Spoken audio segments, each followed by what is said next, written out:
ہزاروں بلکہ لاکھوں میں 72 تن تھے تسلیم و رضا والے۔ یہ مولانا محمد شفیع اکاڑوی کے اشعار ہیں، میرے نہیں ہیں۔ لاکھوں میں تو یہ عرض کروں گا، لاکھوں میں 72 تن تھے تسلیم و رضا والے۔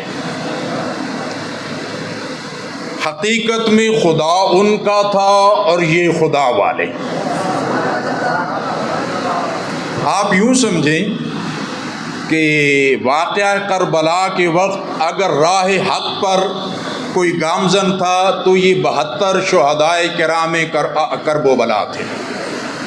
راہ حق کے مسافر، جنت کے مسافر، اللہ تعالیٰ کے دین حق کو غلبہ دینے کے لیے جہاد میں مصروف یہ 72 افراد شہدائے کرام تھے۔ تو اس لیے حضرت مولانا کہتے ہیں لاکھوں میں 72 تن تھے تسلیم و رضا والے۔ خدا ان کا تھا اور یہ خدا والے۔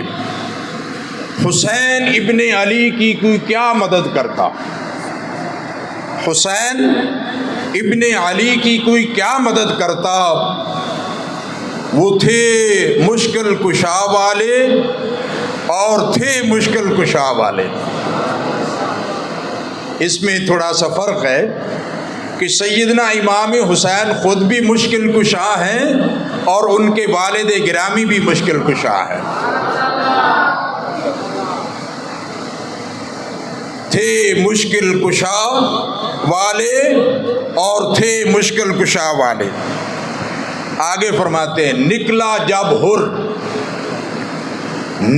جب ہر فوج عدو سے، جب اس نے یزید کی فوج کو چھوڑ کر لشکر حسینی میں شمولیت اختیار کی تو بولا کہ ایسے نکلتے ہیں نار سے جنت خلد والے۔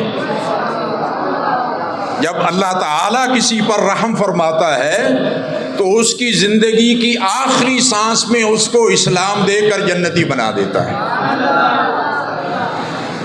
آگے فرماتے ہیں کہ میں کس منہ سے بیاں کروں کہ حضرت کیا وطن تھا۔ میں کس منہ سے بیاں کروں کہ حضرت کا کیا وطن تھا۔ کبھی تھے مدینے والے آج ہیں کربلا والے۔ مدینہ پاک اللہ تعالیٰ نے دنیا کا سب سے مبارک عظیم شہر بنایا ہے۔ کبھی تو وہ وطن عزیز تھا سیدنا امام علی مقام کا، لیکن آج ایک صحرا جو ہے وہ آپ کا وطن پاک بنا ہے۔ دوائے درد عیسیاں ملتی ہے پنجتن پاک سے۔ دوائے درد عیسیاں ملتی ہے پنجتن پاک سے۔ زمانے میں یہی مشہور ہیں دار الشفا والے۔